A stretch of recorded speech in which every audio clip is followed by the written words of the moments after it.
Grand Rising, lovelies, Grand Rising. It is Monday in the AM, early. I don't know how early, but early. 8:43 in the AM. I am on the west side of the country in mountain time. I just thought to myself that it would be nice, now that we finished a moment of silence, to drop in on you and check in. I have a few questions that I've jotted down, and gosh, my phone is up there so crooked. Just a second. We have 7 questions, lovelies, and I'm hoping that you will reply to these questions down below in the comment relating to your thoughts on a moment of silence. So, the first question is, I'd like to know which character did you relate to or empathize with the most? Which character did you relate to or empathize with the most? For me, for me, I'd have to say I related the most to, actually, there are 2 characters that I relate to quite a bit. And that is the young lady that came into the prison, into Rikers, to speak to the men and share her motivation, her love, her desire for unity amongst the Black community. And her desire for all of us as a people to do better. I related very much to her. And I relate to the young lady who is in love with Midnight. And he's attracted to her, but he can't really see himself with her. You know, the one, Miss Milkshake. So yeah, I can relate to her in quite a few ways. I too am grandmother raised. I too have been impacted by the loss of my grandmother, who was also my adoptive mother. And I too was a young mother. I had my first child at the age of, what was I? I was 18, 2 months before my 19th birthday. And being an American raised Black woman, who was not, born with a silver spoon in my mouth at all, I could very much relate to her character. The fact that she wants this young man, she wants to be better for him. She's really trying. And, but at the same time, she's an American. She's not a Muslim woman, and she's not a foreign woman. She is an American born and bred Black woman, a concrete rose. So it's really hard for her to find her way to being the woman that he would like to see her become. And I think that the reason that she wants so much to change is only because she wants him so much. But also because something is inside of her recognizes that the things that he asks of her, the changes that he wants to see in her, are positive changes and are positive asks. They're not negative things. I think she recognizes that he wants her to find her higher self. And I don't know. It's just something about her. I really like her character. I'd like to give a part 2 to my first answer to the first question, which was, which character did you relate to or empathize with the most? Now, I've shared who I related to, but there was one character I also greatly empathized, Leviticus. Lord have mercy. That boy. He was so broken, just by circumstances well beyond his control. I really, really loved and somewhat empathized and sympathized greatly with the Leviticus angle, in that he was so unfortunately mistreated, misguided, and just mishandled throughout his youth. But through his contact with Midnight, he's redeemed. It's a redemption. And I love that for him. And I would actually even be interested and probably excited to, if Sister Soldier were to write his story. I think Leviticus' story deserves to be told, to be honest with you. I think it's fascinating. And it's another hood story based in reality. I tell you. So yeah, that's my dual answer to question number 1. Question number 2, how did you feel about the ending? I feel a great deal of satisfaction and love in the ending, in that ending was brought about by Akemi. No, was it Akemi's? Not Akemi. Chiasa's Yeah, by Chiasa's fierce demand of her father to right this wrong. Get him out. Get my husband out. And so I love that part of the ending. I really do. That was awesome. Come over here and love me. I melted. But I do not like the general. I do not like the general. I do not like Clem. Clem, isn't that his name? Uncle. Unc. I ain't too keen on Unc either. They slicker than shit, both of them. But they got the right one. They got the right one. And it's going to play to their disadvantage that they see him as a boy. Because Midnight is a man, honey. I don't care how young he is. That is a young man. Number 3. Did the conclusion feel satisfying to y'all? I was very satisfied. I think they wrapped that up very nicely. Right up from the way he learned to move in prison by the time it was time for him to be transferred from Rikers to the next location. He learned the lingo. He just learned how to move in that setting, which was necessary if he was going to survive it. And when the time came, even though he didn't know what the transportation was leading up to, he dealt with every component of that transition very well, calling on his ninjutsu training. He always refers back to his upbringing and his training to make sense of the world around him. And I love that. I love that for him. I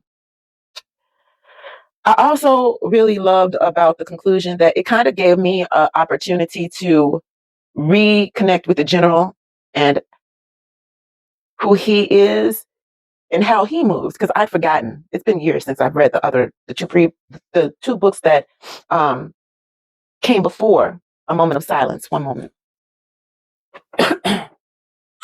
And so I don't recall his initial interactions with the general when he and Chiasa first met. Okay.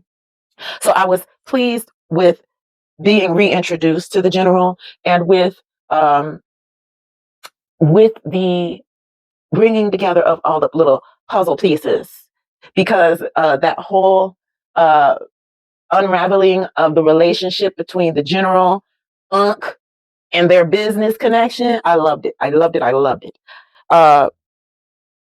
Third question, would you have changed anything about the ending? No. For me, I love the ending. I enjoyed the book, and the ending was the best part to me. So I wouldn't have changed anything at all. Wait a minute. Wait. Am I on? What am I on? 2, 3, 4. Okay. Number 5.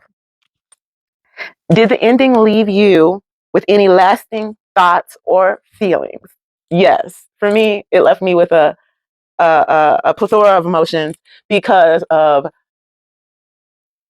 him being hungry, being cold, the possibility of frostbite, the possibility that, the fact that we didn't know what was going on was wild. And then the baby. He and Chiasa have had a little one, and I'm just, wow. I know I think it was Akemi that was pregnant with twins, but we didn't know about Chiasa. So that was just, oh my God. He got to meet one of his new babies. That was so awesome. I am very much the lasting thought that I'm having is that I'm so looking forward to the next book. I am so looking forward to the next book. It's going to be so exciting, and there's going to be so many angles that can be pursued. 7. Wait a minute, am I on 7? No, I'm on 6, right? How did the book's central theme play out in the end? In my mind, the central theme of the book was all about family and familial ties, the ties that bind. And that to me also played out in the end, because it is the ties that bind that wind up getting him out of prison and into a whole other situation, back in the arms of one of the women that he loves, but will keep him away from all of those women and the children now because of familial ties and now familial obligations. Whether he likes it or not, the general is family now, and he now has an obligation to him. Let me know how you'd answer that question. How did the book's central theme play out in the ending for you? What are your thoughts on that?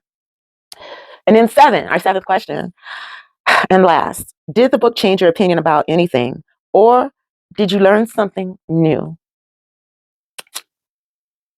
These books, the Midnight series, really impacts how I view the Muslim culture. I feel like Sister Souljah really gives us so much insight on how they think, feel, move, especially those who are born into the culture and raised in the culture. Midnight is he's an anomaly here in the US. Even American Muslims are not like him. So it really gives me a lot of insight into not just the religion of it, but the spirituality of it, the community of it all, and that it's based strongly rooted in family. And I love that they keep female culture and male culture separate. I think that's a good thing. I don't think that's a negative at all.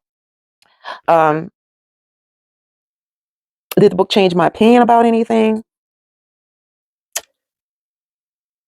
I think mostly Leviticus was like a big point of contention for me because I thought he was gay. And there's such a strong drive here in the US to make gay okay, and we should just accept it.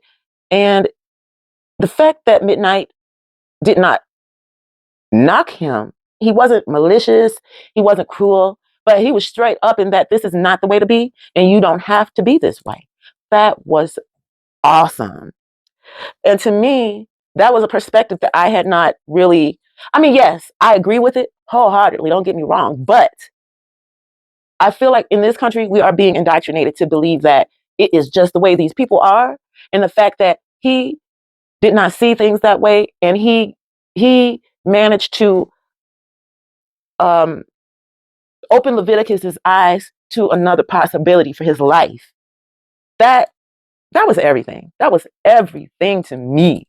That you don't have, just because you have these experiences, these horrible, fucked up experiences, you don't have to stay this way, bro. And he accepted that.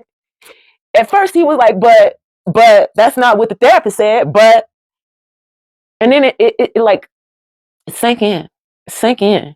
And he finally came to the conclusion and the stronger understanding that I run this. I'm a man. And I get to determine the type of man I'm going to be. I am, That that was all that to me. I love that part of this story. Leviticus's story is a worthy story. And I honestly would like to hear more. So that's the seventh question. If you have any other questions, please feel free. Post them down below. I will respond, and I hope we get a great conversation going. Next week is when we're actually going to start listening to our next read, The Sphinx Jinx. Honey, Leon Spinks was a king.